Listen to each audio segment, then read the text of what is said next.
One of the more edifying things for me is observing my siblings growing into their respective vocations.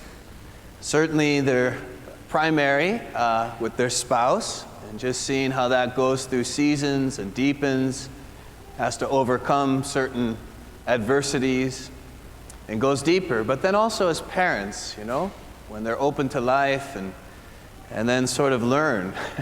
There's only one way, right? Just to keep learning. And one significant difference I've noticed, and I was aware of it on Mother's Day when we had a big gathering at my sister's home in Stillwater, is that years ago, when they were all just starting out and had little children, we'd be visiting, the kids would be a bit out of sight, a handful of them.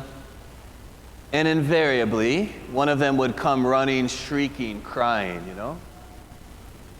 And it used to be a capital case, The parents would react and they would think the worst, like what happened, and they try to investigate, and the whole adult conversation just got derailed, just shut down, But now, some years into this, one of them, in this case it was Isa, comes running, screaming bloody murder, and her mother, almost without disengaging in the adult conversation, just picks her up and holds her, puts her cheek to her cheek. She sits there for a little bit, and about 2 minutes later, she runs off and starts playing again. I was thinking about this human desire, so manifest in children, to be held. It's not something that ever leaves us. I remember visiting my grandma at the nursing home, and for that whole hour I would stay, she never let go of my hand. She just said, and she would say to me, I just want to hold your hand, My mom, even when my dad would go away for just a 3-day silent retreat, she said, I'm a little disoriented. Your father's not here to hold me.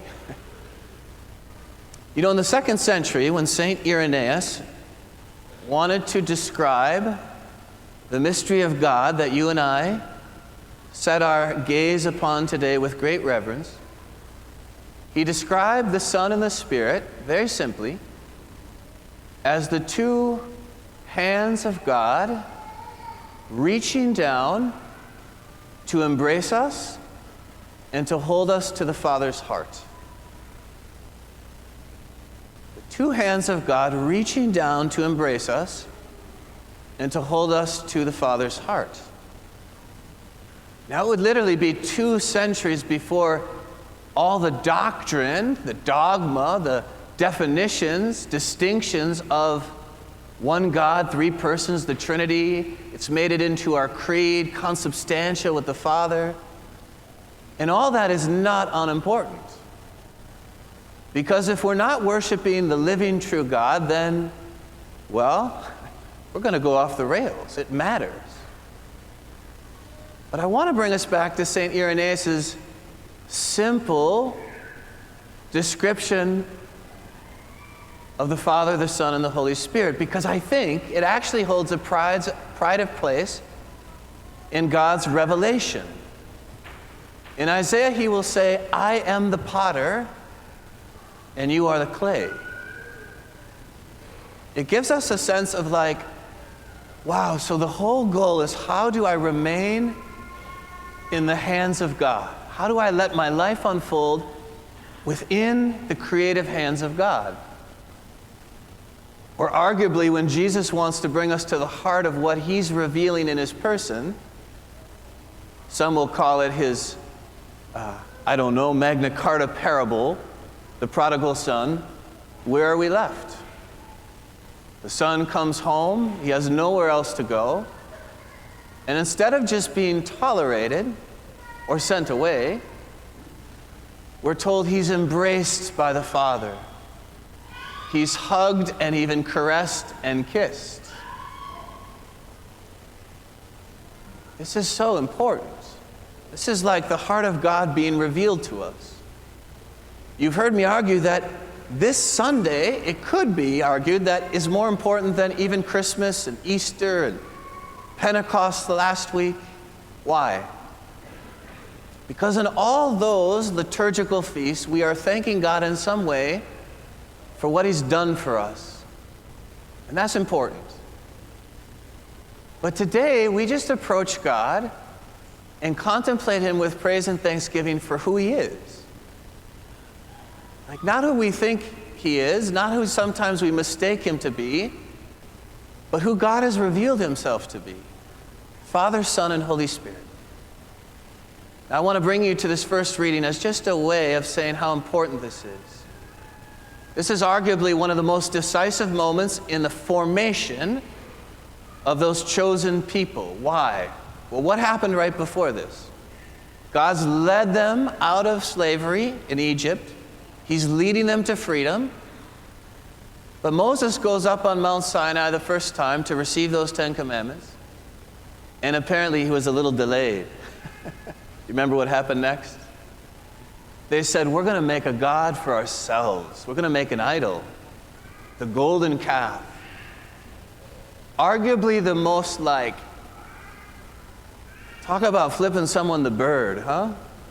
Really? I mean, it's embarrassing rebellion. Embarrassing. That when Moses comes down, these people are worshiping a golden calf. And what's the expectation of the people and even of Moses? And in some way, God has to form Moses in this? That God's anger is the most prominent thing. He's going to cut them loose in the desert. He might even blot them out. And no one could argue that that wouldn't be in some way appropriate for our human relationships. But that's not actually what happens. And so what we heard today is God inviting Moses, beckoning him to come up to Mount Sinai a second time to receive those 10 commandments.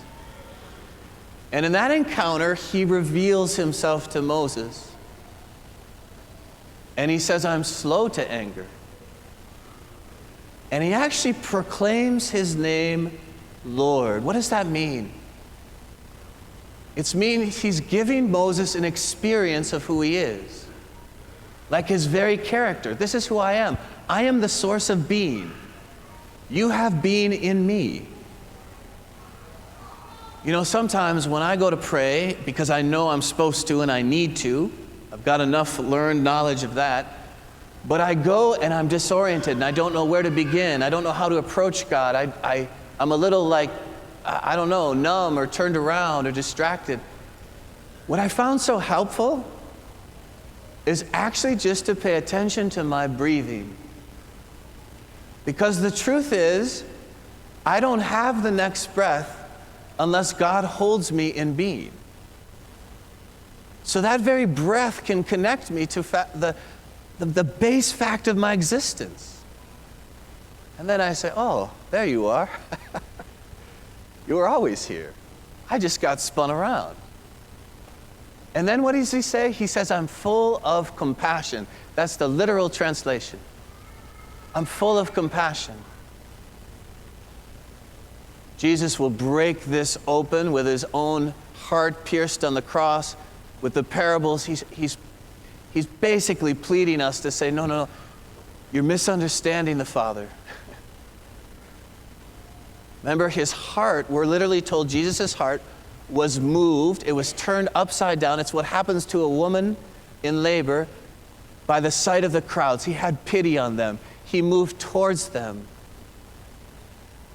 Julian of Norwich will say, hey, look, when we see our sin, it's disgusting. It is. When we see other people's sins, the natural thing is to take 2 steps, 5 steps back, to disconnect. She said, when God sees our sin, he sees pain. He sees pain and he moves towards us, not away from us, to heal us. And then we're told he's rich in kindness and fidelity. You know what I think the great mistake of Christianity is, of being Catholic? It's so subtle. It happened to me this last week without knowing it. Is I put my faith in my own faith. I put my faith in my perception of how faithful I'm being. And then, the scorecard doesn't always look that good, right? And so then you pull back. And in some ways, today's feast says, no, put your faith in God, the living God, the true God, the God as he reveals himself to be. Rich in kindness. He's kind? You mean he takes everything into consideration? He sees my goodwill? He doesn't cut me loose in the deserts of my life? He doesn't blot me out when I'm throwing a tantrum and stuck in my willfulness? No. Just want to close with two things. I think this is so important spiritually, because this is where we experience God, and it's like, ooh, okay, this is beyond head knowledge, this is heart knowledge. Saint Therese would say one of the most, in her Story of a Soul, one of the most important moments of her life was she did something. She doesn't say exactly, but it was embarrassing for her, and she was disgusted with herself. And what she'd normally do was just like, I'm never going to leave God. You're not going to leave him, right? But we create this distance because we're not deserving of communion or intimacy. So she just kind of pulled back. But then she sensed the Lord didn't want that. And she said, it took everything in my interior, my energy, just to move into communion with my own disgust. And she said what she received from the Lord there stayed with her whole life. Like, don't put your faith in your faith. Don't pull back because of your own poverty. God meets us there. Now I want to end where I began, with children. We can learn a lot from them. I'm going to run to my Father. What else? Where else am I going to go? What else do I have open to me? So this is an incident that happened years ago with St. Patrick's Day. It was again a big family gathering, and kids were a little older. There's a lot of them, but anyway, they were playing upstairs, and it was very clear that they were not supposed to be playing where they were playing. And at this point, right on that borderline of the age of reason, are they culpable? Well, they knew. But one of them, Elizabeth, got her finger slammed in the door. And it was like all heck broke loose. And you could tell like they all carried some sense of like foreboding because they were doing something they weren't supposed to be doing. But Elizabeth slid down those stairs on her backside so fast that trail of blood was just really small. But they came in, and it was like chaos erupted in the adult conversation. And she ran right to her dad's arms. And I'll never forget that. And it's important because she ran right by my dad, her papa, who she loved, and who's a doctor, not him, right into her father's arms. And I'll never forget walking 2 blocks to the emergency room a couple hours later, once the dust has settled, to give her a blessing. And she's just in her dad's arms. He's got one shoe on. Somehow he walked the 2 blocks with one shoe, and there's just blood over his nice shirt. Like the instinct to run to the Father, to be embraced, to live from his compassion, to live from his mercy. Yes, we don't deserve it. We don't. We never will. And if we're going to make our own faith about trying to deserve it, instead of moving in faith, to say, this is what you've told me about yourself, I've tasted it, and I want to taste more. It was a rough week, Lord. It was a rough day. I don't even know where I am right now, but I'm going to run to you. I'm going to entrust that you want to embrace me with your Son, who consecrates me in the truth, and the Spirit who will never give up, and who sanctifies us again and again and renews us in his love.